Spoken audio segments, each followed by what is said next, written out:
making the most of your nutrition panel is something that is very important if you want to really experience the ph360 lifestyle. The way that we normally start, obviously food has a number of different options. It's got the overview, it's got the food list, the shopping basket, the food guide, the preparation and recipes.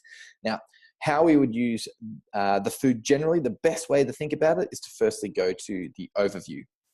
So if we do that, we find that there's a wheel of the times that we should be eating throughout the day. And so we've obviously got the choice to search for individual foods right here, or what we're going to spend a bit of time on right now is understanding what this wheel actually means. So this wheel right here is telling us when we should be avoid eating in the red, and then when we should be thinking about having some food and what types of meals they should be, whether it be breakfast, whether it be a snack, lunch, drink, snack, dinner, and at roughly what time as well, so we can start looking at the structure of our day. We want to look at the view detailed schedule button as well. And what this is going to do is it's going to give us more detail on each of those sections and put it together like a calendar for us as well. So we can see that between 11 to 1, that's a time when I'm going to be having trouble breaking down protein. So I should be cooking or blending everything in a way that's easy to digest and assimilate. So rather than having a sandwich with bread, which will weigh me down and may cause a craving later on, to go for a cooked meal of protein and veggies. So I can see that that's going to be important. If I'm going to be designing my meal later, I need to be thinking about not a sandwich for lunch, but more about a protein and vegetable type meal. Same deal goes for all of the other snacks as well. Now, different bodies will have different requirements. Some people will be asked to have a drink between 8 to 10 in the morning and then their first meal at 10 o'clock. Other people will be having a 7 to 9 option for breakfast, and then no snack, and then lunch, and then no snack, and then dinner. And then other people will be asked to snack even more frequently than this as well. But this is my profile, and this is where we want to start. So we can see that I've got 3 major meals with a couple of snacks, which is pretty standard advice. But for me, that's the advice that's relevant for me. So that's where we start. And one of the greatest things I can encourage you to do is to really look at the timing of your food first. And from there, you can really make some great differences to how your food is digesting in your body. The second option is to look at the food guide. The food guide is then like your healthy food pyramid for you yourself. So in general, it tells me about the green leafy vegetables. I should be having 1 serve every day, which is great. Some people it says twice per day. Other people it says twice a week. So it really just varies individually as to how many green leafy vegetables you need. It then goes through root vegetables, fruit. It goes through the dried fruit and how many times a week I should be having those. The animal protein, so looking at a few times a week for eggs, looking at a few times a week, eaten often for white meat, red meat 3 times a week, white fish 3 to 4 times a week, oily fish, etc. You can see the frequency there. And so this is important to remember when we're going through the next section as well, the food list. It said that I can have red meat 3 times per week and green leafy vegetables once per week. So this is the guideline on the frequency of the foods that you should be consuming. We then go from the food pyramid over to your personal food list. And in the food list, it's got the specific foods that are going to be best for you. Now, this is when all of these boxes are ticked, it means that it's selecting all potential foods and it's ranking them top to bottom. So spinach is my best food, closely followed by a lot of cruciferous vegetables right here. Some people, cruciferous vegetables are out. So what we want to do, I want to know that, I want to eat some red meat and I want to eat it 3 times per week. Let's have a look at what red meats are good for me. So if I have a look, horse meat, which is not legal in Australia, but that's okay. It's legal in other countries. But buffalo meat, venison, and beef are the top 3 red meats for me. So when I am looking at these foods and I know that I've got to be having red meat 3 times per week, I'll be trying to choose them from here because these are my best selections. Now, if I want to understand why venison is so good, it gives me an explanation of why venison is so good right here. Now, ultimately, I just put venison in my mouth and it does the trick.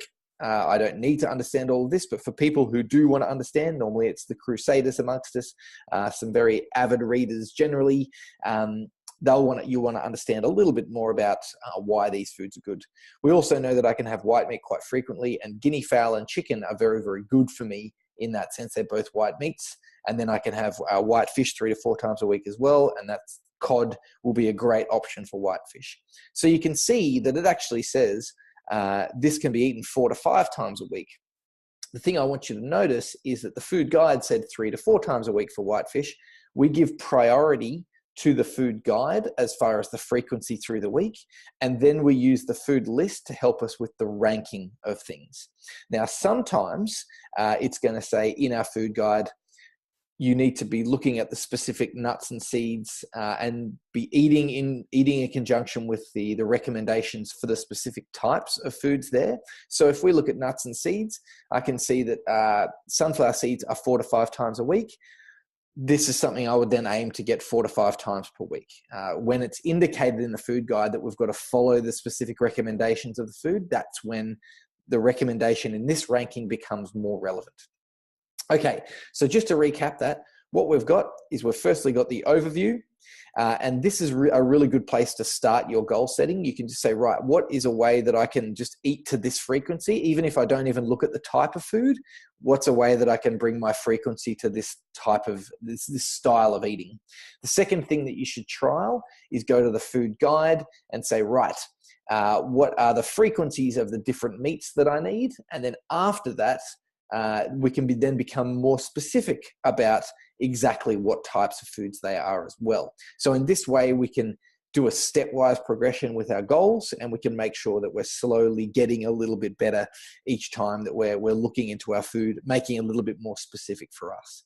If we then want to make it a little bit more specific again, we can then go to preparation. And preparation will tell us how we should be cooking our food. So smoothies are really good for me. Steamed foods are really good for me. Poached, baked foods that are fried, sauteed, roasted foods, juice foods, dehydrated foods, broiled foods. And so you can see these guys are ranked much higher than raw foods, for example. Now, raw foods aren't bad for me, but they're not as good as these types of foods. So I really aim to cook and smoothie a lot of my foods to make sure that it's easier on my digestion, because my body's a little bit sensitive to that digestion as well. So this is once again how we can narrow this down even more specifically after we've gone through the timing, we've gone through the frequency, and then we're going into the specifics of the foods.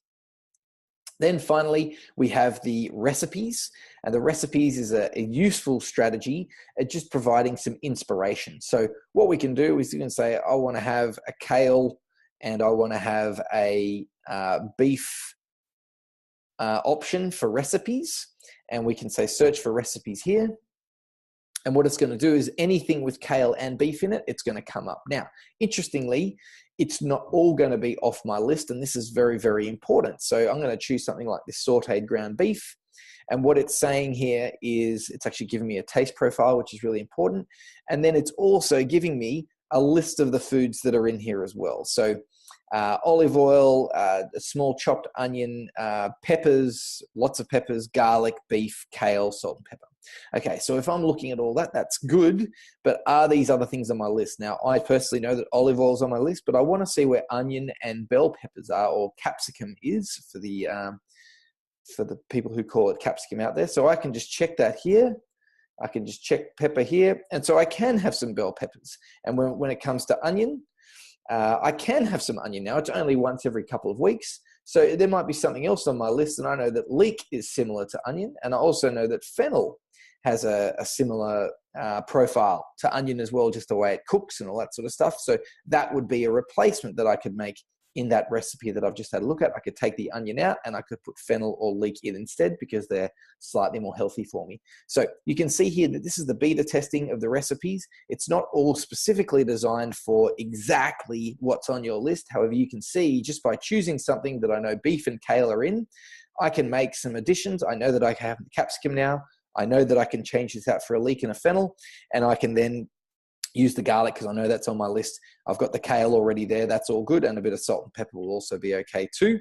And then I can view the full instructions on how to cook it. And I just replace those items with the ones that I'm going to replace.